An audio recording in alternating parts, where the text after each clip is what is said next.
Are you tired of weight loss products filled with artificial ingredients and empty promises? Discover the power of nature with Pure Revive, the ultimate solution for healthy weight loss. Check out the link in the video description now to start your journey with Pure Revive. More than 500,000 voters in the Democratic presidential primaries have voted uncommitted rather than cast ballots for President Biden in a move that sets off alarms for the president ahead of what is expected to be an extremely close general election. The movement to get Democrats to vote uncommitted will send at least 36 uncommitted delegates to the Democratic National Convention in Chicago in August from 9 states so far, according to tracking by the Associated Press. On Tuesday, New Jersey voters chose to send one uncommitted delegate to the convention from their primary. More than 42,000 voters in the Democratic contest opted to vote uncommitted over Biden. In New Mexico, another nearly 13,000 voted uncommitted this week. Tuesday's primaries were the latest, where a number of Democratic contests where voters have signaled dissatisfaction with the incumbent president. The largest group of uncommitted delegates headed to the convention is from Minnesota with 11.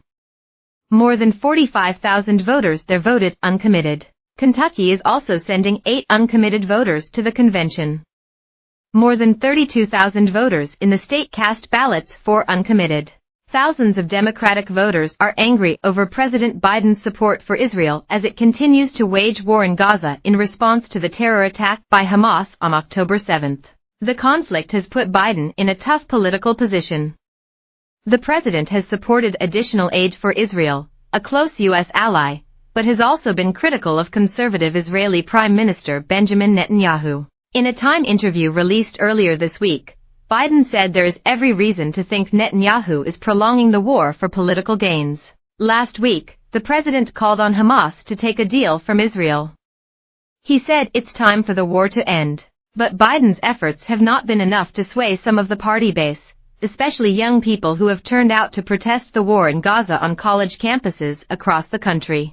The uncommitted movement really began to pick up steam back in late February when more than 101,000 voters in the battleground state of Michigan cast ballots for uncommitted instead of Biden. The president won the state in the 2020 general election by just over 154,000 votes against Donald Trump.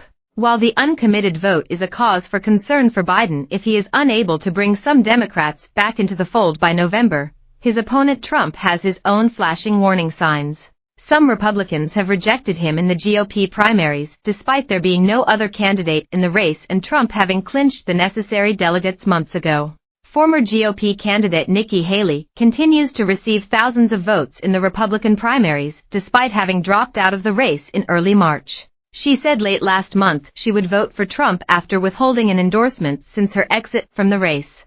Despite that, she received more than 8,000 votes in the New Mexico primary on Tuesday, or 8.6%. In Montana, more than 16,000 voted no preference rather than for Trump.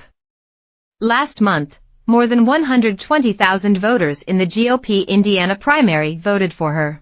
Trump has faced challenges in battleground states as well. More than 155,000 voters in Pennsylvania, 77,000 voters in Georgia, 110,000 voters in Arizona and 155,000 voters in Florida and 161,000 voters in Ohio, and 76,000 voters in Wisconsin all cast ballots for Haley in the Republican primaries despite her already having exited the race. It is not yet clear whether Trump's felony convictions will have a further impact on his standing within the party, though he has seen a surge in donations since the verdict and party officials have rallied behind him.